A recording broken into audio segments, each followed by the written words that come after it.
नमस्कार, मैं हूं नेक्सा मेडिकेयर से और मैं हूं आपका स्वास्थ्य मित्र।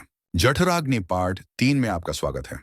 पिछले 2 वीडियो में हमने जठराग्नि को समझा, वह आग जो भोजन को सार, पोषक तत्व और कीटा कचरे में बदलती है। हमने यह भी जाना कि जब यह आग धीमी होती है तो आम जहर बनता है। डिस्क्लेमर: इस वीडियो में दी गई जानकारी केवल सामान्य शैक्षिक उद्देश्यों के लिए है और इसे पेशेवर चिकित्सा सलाह का विकल्प नहीं माना जाना चाहिए। किसी भी स्वास्थ्य समस्या के लिए या कोई नया उपचार शुरू करने से पहले हमेशा योग्य स्वास्थ्य सेवा प्रदाता से परामर्श लें। नेक्सा मेडिकेयर किसी भी जानकारी के गलत उपयोग के लिए जिम्मेदार नहीं है। अब सबसे बड़ा सवाल, आपकी अग्नि की अवस्था क्या है? क्या ये धीमी है, तेज है या अस्थिर? जब तक आप यह नहीं जानेंगे, आप अपनी समस्या का समाधान नहीं कर सकते। आयुर्वेद में हमारी जठराग्नि को 3 दोषों वात, पित्त, कफ के आधार पर 4 मुख्य अवस्थाओं में बांटा गया है। आइए एक एक करके अपनी अग्नि की पहचान करें। पहली अवस्था है सम अग्नि, संतुलन। यह आदर्श अग्नि है, शांत, स्थिर और मध्यम।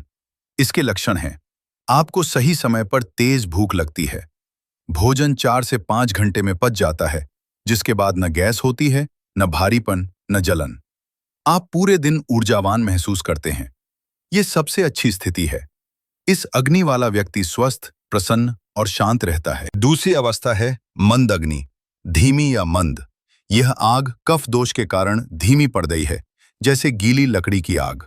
इसके लक्षण हैं: आपको कम भूख लगती है, खाना खाने के बाद भारीपन और आलस महसूस होता है, सुबह उठने में कठिनाई और कब्ज आम है।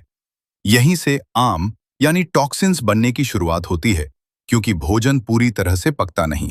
तीसरी अवस्था है तीक्ष्ण अग्नि, तीव्र या तेज। यह आग पित्त दोष के कारण बहुत तेज हो गई है, जैसे तेज गर्मी। इसके लक्षण हैं: आपको जल्दी जल्दी भयानक भूख लगती है, खाना खाते ही पेट में जलन, एसिडिटी और छाती में जलन महसूस होती है। भोजन इतनी तेजी से पचता है कि पोषक तत्व ठीक से अवशोषित नहीं हो पाते और व्यक्ति अक्सर गुस्सा या चिड़चिड़ा महसूस करता है। और चौथी अवस्था है विषम अग्नि, अनियमित। यह आग वात दोष के कारण अस्थिर है, जैसे हवा से बुझती आग। इसके लक्षण हैं: आपका पाचन अनिश्चित है, एक दिन आपको बहुत भूख लगेगी और अगले दिन बिल्कुल नहीं। गैस, पेट फूलना और कब्ज व दस्त का बारी बारी से होना इसका मुख्य लक्षण है। यह अनियमितता अक्सर तनाव और चिंता से जुड़ी होती है। तो अब आपने अपनी जठराग्नि की अवस्था पहचान ली होगी। सबसे बड़ा सच ये है कि हम में से अधिकतर लोगों की सबसे बड़ी समस्या मंद अग्नि, स्लो फायर की होती है, जिसके कारण हमेशा आलस, भारीपन और आम बनता है। सवाल: यदि आपकी अग्नि मंद है तो इसे गहराई से समझना क्यों जरूरी है? नेक्सा मेडिकेयर के अगले वीडियो पार्ट 4 में मैं, आपका स्वास्थ्य मित्र, आपको सिर्फ मंद अग्नि के बारे में और विस्तार से बताऊंगा।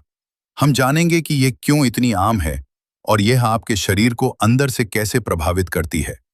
यह जानकारी आपकी सबसे बड़ी समस्या को समझने में पहला कदम होगी। जरूरी कदम: अपनी मंद अग्नि को गहराई से समझने के लिए अभी नेक्सा मेडिकेयर चैनल को सब्सक्राइब करें और घंटी का बटन दबाएं।